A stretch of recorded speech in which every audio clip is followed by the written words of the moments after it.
મિત્રો, આપણે કઈ બાબતો હંમેશા ગુપ્ત રાખવી જોઈએ? જીવનમાં કોઈને કહો નહીં. સાથે એ પણ જણાવીશું કે પૂજા કરતી વખતે માથું ભારે થવું, આંખમાંથી આંસુ, ઉગાસો આવવો, છીંક આવવી, ઊંઘ આવવી શું સંકેત આપે છે? જય શ્રી કૃષ્ણ મિત્રો. સુખી જીવન જીવવા માટે આ વાતો હંમેશા ગુપ્ત રાખો. રાવણે પણ મરતી વખતે લક્ષ્મણને ઉદાહરણ તરીકે કહ્યું હતું કે આપણા જીવનની ગુપ્ત વાતો કોઈને પણ ન કહેવી જોઈએ. જો તમે વિદ્યાર્થી છો તો તમારા ભાવિ લક્ષ્યને ગુપ્ત રાખો. જો તમે ક્યાંક જતા હો તો લક્ષ્ય સ્થાન ગુપ્ત રાખવું જોઈએ. ભલે કેન્દ્ર પુત્ર પુત્રીની પરીક્ષા શહેર કે ગામથી દૂર છે, તમારો પગાર કોઈને કહો નહીં, તેને હંમેશા ગુપ્ત રાખો.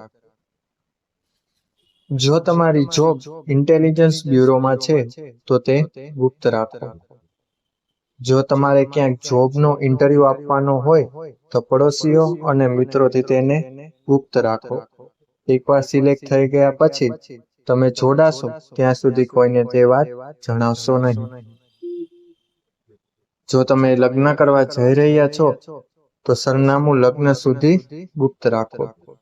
જો તમને ઘરમાં ક્યાંયથી પણ પૈસા મળ્યા હોય તો તેને ગુપ્ત રાખો. બેંક એકાઉન્ટ નંબર અને બેંકનું નામ ગુપ્ત રાખો. જો મિલકતની વહેંચણી થઈ રહી હોય તો મામલો ફક્ત પુરુષો વચ્ચે જ રહેવો જોઈએ. પુત્રવધુએ પણ આ બાબતથી પોતાને દૂર રાખવા જોઈએ. એટલે કે ભાભી અને ભાભીને તેની સાથે કોઈ લેવા દેવી ન હોવી જોઈએ.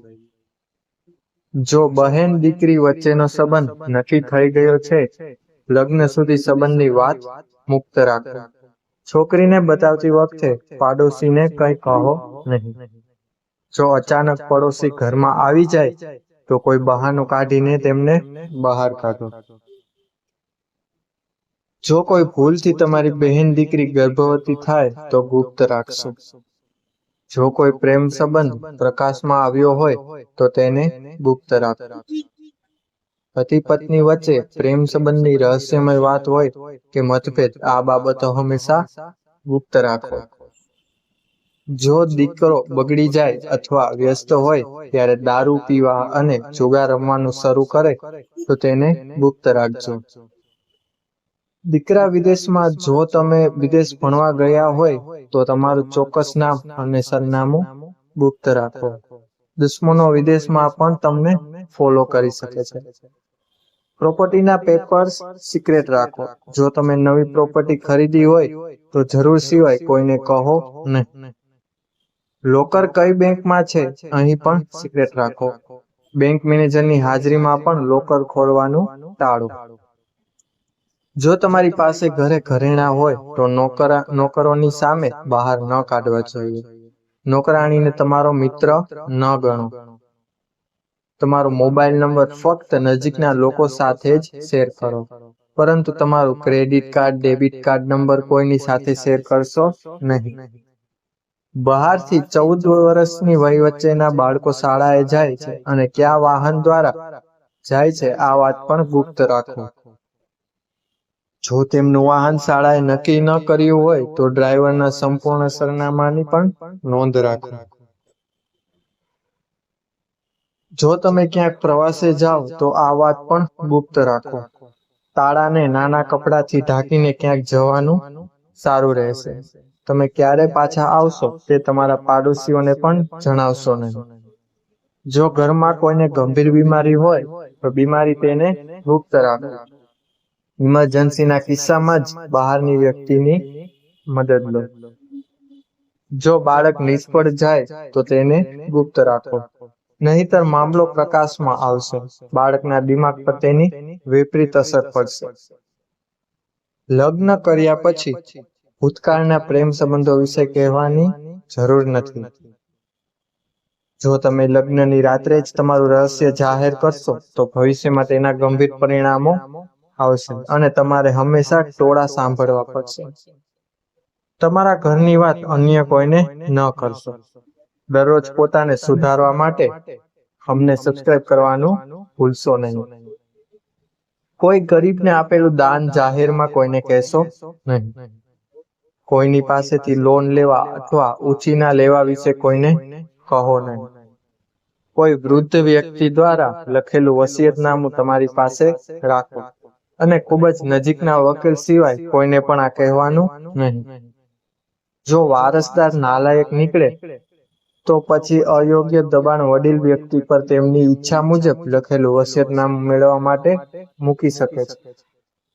ઘણી વખત નજીકના સંબંધીઓ જો કોઈ વ્યક્તિ સાથે ગેરકાયદેસર સંબંધમાં હોય અથવા નજીકના સંબંધી ખાસ કરીને કોઈ ભાઈ ભાભી કોઈ અનૈતિક કૃત્ય કરે છે તો પછી સંબંધ સાથે ગમે તે સંબંધી સાથે ગમે તે કરો, પરંતુ આ વાત પરિવારની બહાર ન જવું જોઈએ. એક જૂની કહેવત છે કે પતિ અને પત્નીને સમાન અધિકારો હોવા જોઈએ. એકબીજાની સામે સંપૂર્ણ રીતે ખુલ્લા ન થવું જોઈએ. સમજો કે સમય બહુ ખરાબ છે. મિત્રો, સતર્ક રહો. એવી ઘણી ઘટનાઓ બની રહી છે જેમાં એક મિત્રએ બીજાની જિંદગી ખતમ કરી નાખી હોય. હવે જણાવીશું કે પૂજા કરતી વખતે માથું ભારે થવું, આંખમાંથી આંસુ આવવા, બગાસું આવવું, છીંક આવવી, ઊંઘ ન આવવી શું સંકેત આપે છે. પૂજા કરતી વખતે ક્યારેક માથું ભારે થતું નથી, ક્યારેક પૂજા કરતી વખતે માથું ભારે થઈ જાય છે, ક્યારેક પૂજા કરતી વખતે બગાસું આવે છે કે પછી આંખમાંથી પાણી નીકળવા લાગે છે. આ બધું આપણને આપણા શરીર પર લાગે છે, પરંતુ આની પાછળ કોઈક એવા સંકેત છે જે વિશે ભાગ્યે જ બધા લોકો જાણતા હોય છે. જો તમે પણ પૂજા કરતી વખતે કંઈક એવું અનુભવતા હો તો આ પ્રસ્તુતિ દ્વારા અમે તમને પૂજા કરતી વખતે માથું ભારે થવાનું કારણ શું છે અને શું સંકેત છે તે વિશે જણાવવા જઈ રહ્યા છીએ. આ સિવાય અમે આ વિષય સાથે જોડાયેલી અન્ય માહિતી આપવા જઈ રહ્યા છીએ. જાપ કરતી વખતે બગાસું આવવું, પૂજા કરતી વખતે સૂઈ જવું, પૂજા કરતી વખતે અગરબત્તી પડી જવી વગેરે. જો આપણે ભગવાનને ખૂબ જ ઊંડે અથવા સાચા મનથી યાદ કરીએ તો આવી સ્થિતિમાં માથું ભારે થવાની સંભાવના છે. કાં તો તમે વધુ આનંદમાં છો પછી માથું ભારે થઈ જાય છે, અથવા તમારા પર કોઈ ઉપરી સાય અથવા અનિષ્ટ બળ પણ હોઈ શકે છે. તો પૂજા કરતી વખતે માથું ભારે હોઈ શકે છે. જપ કરતી વખતે બગાસું લેવું એ સાચું કે ખોટું માનવામાં આવતું નથી, પરંતુ જો તમે સમજી શકતા નથી કે જ્યારે તમે રસ ધરાવો છો તો તમે સમજી શકો છો. પૂજા કરતી વખતે ઊંઘ આવે છે તો તમને ભગવાનમાં વિશ્વાસ નથી. તમે ફક્ત બીજાને બતાવવા માટે પૂજા કરો છો. એવું માનવામાં આવે છે કે જો તમને પૂજા કરતી વખતે ઊંઘ આવે છે તો તેનો અર્થ એ છે કે તમારા મનમાં બેવડા વિચારો ચાલી રહ્યા છે. તમારા મનમાં ભગવાનના વિચારો નથી, પણ બીજા અનેક પ્રકારના વિચારો તમારા મનમાં ઉદ્ભવે છે. જો તમે અસ્વસ્થ થઈને અથવા બળપૂર્વક ભગવાનની પૂજા કરશો તો તમને ઊંઘ આવવા લાગશે. સળગેલી અગરબત્તી હાથમાંથી પડી જાય અને ઓલવાઈ જાય તો સમજી લેવું અશુભ સંકેતની નિશાની છે. જો અગરબત્તીઓ પ્રગટાવીને ધૂપનો ધુમાડો ભગવાનની મૂર્તિ તરફ જતો હોય તો સમજવું કે તમારી પ્રાર્થના સ્વીકાર છે અને ટૂંક સમયમાં તમારી મનોકામના પૂર્ણ થવા જઈ રહી છે. જો પૂજાનો દીવો અચાનક તેજ થઈ જાય અને દીવાની જ્યોત ઊંચી થતી દેખાય તો સમજવું કે ભગવાન તમારી સાચી ભક્તિથી પ્રસન્ન થયા છે. જ્યારે આવું થાય ત્યારે તરત જ ભગવાનને તમારી મનોકામના કહી દેશો, જેથી તે ઝડપથી પૂરી થશે. તો મિત્રો, આવા જ વિડીયો જોવા વિડીયોને લાઈક કરો, ચેનલને સબસ્ક્રાઇબ કરો અને બાજુમાં આપેલા બેલ આઇકનને જરૂર દબાવો. જો મિત્રો આ તમને વિડીયો પસંદ આવ્યો હોય તો વિડીયોને લાઈક કરીને બાજુમાં આપેલા બેલ આઇકનને જરૂર દબાવો, જેથી અમારા નવા આવતા વિડીયોનું નોટિફિકેશન સૌથી પહેલા તમને મળી રહે. તો હવે આપણે મળીશું આવા જ વિડીયો સાથે. ત્યાં સુધી બધાને જય શ્રી કૃષ્ણ. આભાર. ધન્યવાદ.